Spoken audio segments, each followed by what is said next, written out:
herds. Gradually, farmers started getting sick. Infected people got a respiratory illness with symptoms ranging from mild flu-like signs to severe pneumonia. The sickest required intensive care.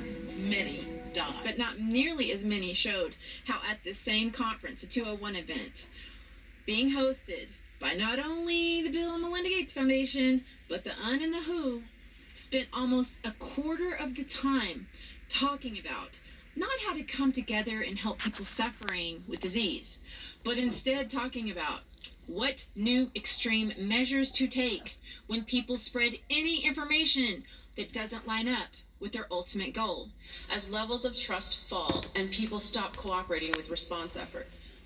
This is a massive problem, one that threatens governments and trusted institutions. National governments are considering or have already implemented a range of interventions to combat misinformation. Penalties have been put in place for spreading harmful falsehoods, including arrests. We're at a moment where the social media platforms have to step forward and recognize the moment to assert that they're a technology platform and not a broadcaster is over. And on various social media channels and cable networks, there's been some conspiracies that are around about the potential that pharmaceutical companies or the UN have released this for their own benefit. So as we move forward, obviously trust in pharmaceuticals and government is very important at this moment. I think with the social media platforms, there's an opportunity to understand who it is that's susceptible in what form to misinformation. So I think there's an opportunity to collect data from that communication mechanism. The second thing is, with that ability, we can identify false information more quickly. We are actually receiving reports about people trying treatments that are purported to be effective but are actually harmful. And the quicker that's recognized and can be countered, the fewer people will fall susceptible to those things. One thing we haven't spoken about, and I'm wondering whether it's time to talk about this, is a step up from the part of the governments on enforcement actions against fake news. And they were clear what the ultimate truth that they would validate would be. I think a couple of things we have to consider are, even before this began, the AntiGay movement was very strong, and this is something specifically through social media that has spread. So as we do the research to come up with the right vaccines to help prevent the continuation of this, how do we get the right information out there? How do we communicate the right information to ensure that the public has trust in these vaccines that we're creating? Other tactics that they mulled over under the disinformation part of the summit included how they thought that it's not only best to saturate the mainstream media with their version of truth. So there is work that's being done to actually create algorithms to sift through information on these kind of social media platforms.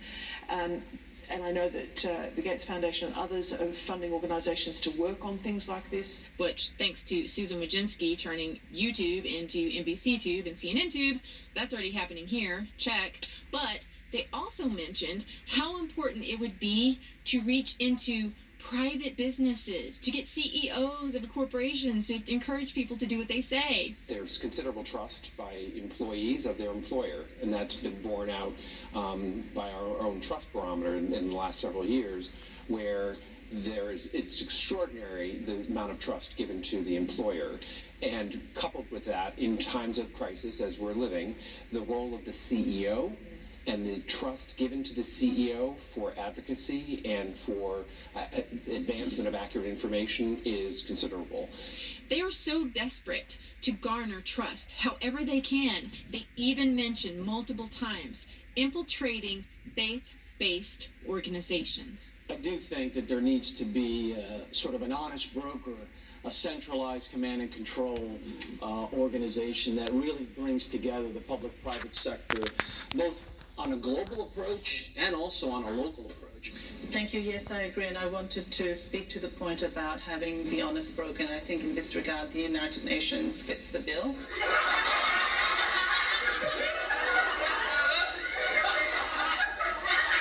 I think a complementary tactic too is to tap faith-based organizations and civil society and other institutions to recruit them also to basically, almost at a grassroots level, continue to basically have the integrity of the information.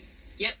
They're planning to infiltrate your private business, your job, your local churches, your pastor, to get you to do what they say. Wow.